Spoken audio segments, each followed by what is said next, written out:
Un marchand traverse la forêt et des gobelins lui sautent dessus parce qu'il est une proie facile pour eux. Le marchand crie à l'aide et, par chance, des guerriers arrivent. Les guerriers tuent le premier gobelin et demandent au marchand de continuer pendant qu'il tue les autres gobelins. Les héros retournent à la ville et à la porte de la ville se trouve Fett. Fett est un garçon faible qui n'a rien d'autre qu'une capacité stupide appelée gloutonnerie, dont l'utilité est de lui donner faim.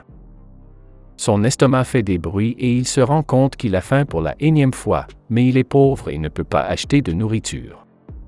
Fett entend les guerriers parler du fait qu'ils ont tué des gobelins de niveau 6 et qu'ils ont gagné un peu de niveau.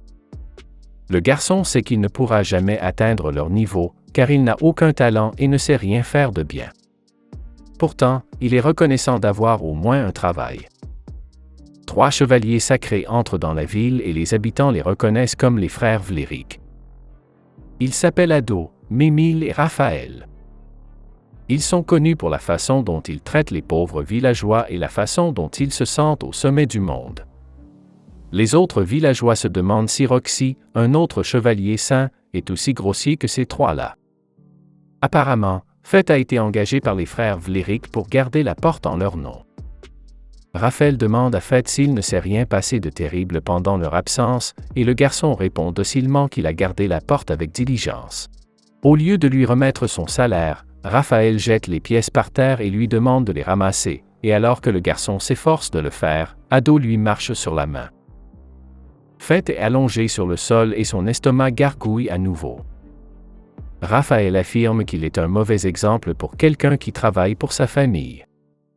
Mémile demande à Fett s'il se sent chanceux de travailler pour eux. Il y a 2 types de personnes, celles qui ont et celles qui n'ont pas.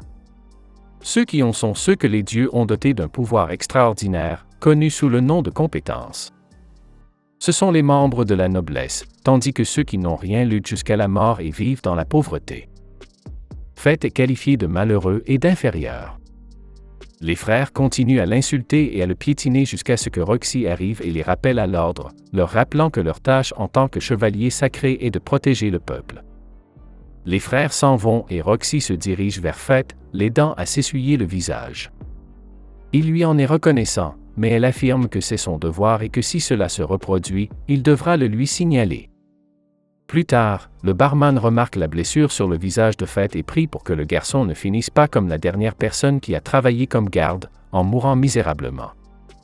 En rentrant chez lui, Fett prie pour que sa vie change et qu'il ne meure pas comme un pauvre esclave.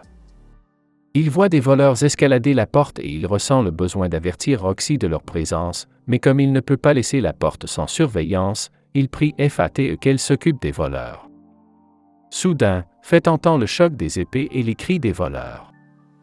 Roxy a tué la plupart d'entre eux, mais l'un des voleurs a réussi à s'échapper.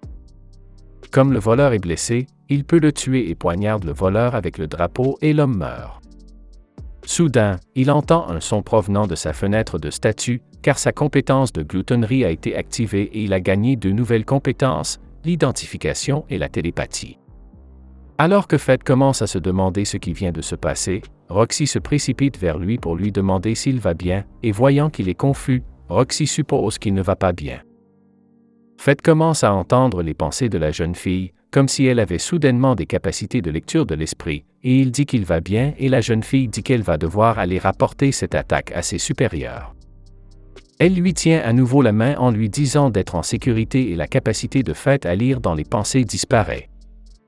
Roxy s'inquiète à nouveau car si Raphaël découvre que Fett a tué quelqu'un, il lui causera des ennuis, et tous deux se rendent compte qu'il vaudrait mieux que Roxy prenne la responsabilité de tuer l'assassin.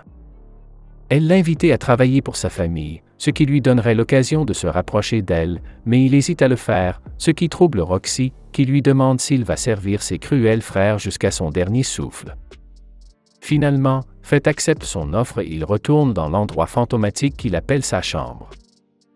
Il commence à voir le menu de statut qui montre que ses statistiques ont beaucoup augmenté. Il se demande ce qui lui a permis d'obtenir ces statistiques et reste pour l'instant reconnaissant que cela lui soit arrivé. Le lendemain matin, il se rend au bazar local pour trouver une arme qui lui convienne, mais comme il est très pauvre, le propriétaire du magasin le met à la porte. Le commerçant laisse le garçon fouiller dans les ordures et se remplit d'épées. Fett utilise ses talents d'identification et, heureusement pour lui, il trouve une épée noire, sale et négligée, tout comme lui. Soudain, l'épée se met à parler et lui dit qu'elle s'appelle Grid. L'épée a une main, lui promettant qu'elle en vaudra la peine. Pendant ce temps, les frères apprennent que Fett a l'intention de rejoindre la famille de Roxy, ce qui les met en colère, car la famille Hart fait partie des 5 grandes familles. Pendant ce temps, Fett se rend dans la nature pour tester sa nouvelle épée et lui parle pour en savoir plus sur ses origines. Un loup sauvage sort de nulle part et attaque Fett, mais il ne lui inflige aucun dommage car la capacité de gloutonnerie de E a considérablement augmenté ses statistiques. Peu après, des dizaines de démons attirés par la lune violette apparaissent, mais Fett les tue tous et ses statistiques augmentent à nouveau. Fett attribue tout le mérite à l'épée, mais l'épée n'y croit pas et dit aux garçons qu'ils sont des êtres semblables, pris au piège dans le même bateau. Mais l'épée mentionne la gloutonnerie dangereuse de Fett et qu'il est préférable pour lui de cacher ses capacités au public. Fett se rend compte que ses capacités défient littéralement les lois de ce monde, mais il n'a plus peur car il a maintenant sa fidèle épée à ses côtés.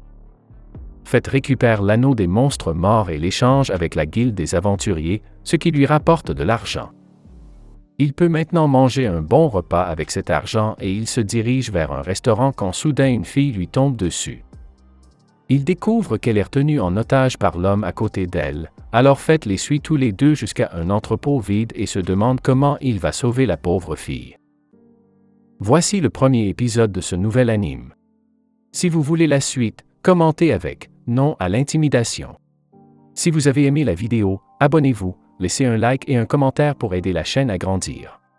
Merci d'avoir regardé cette vidéo.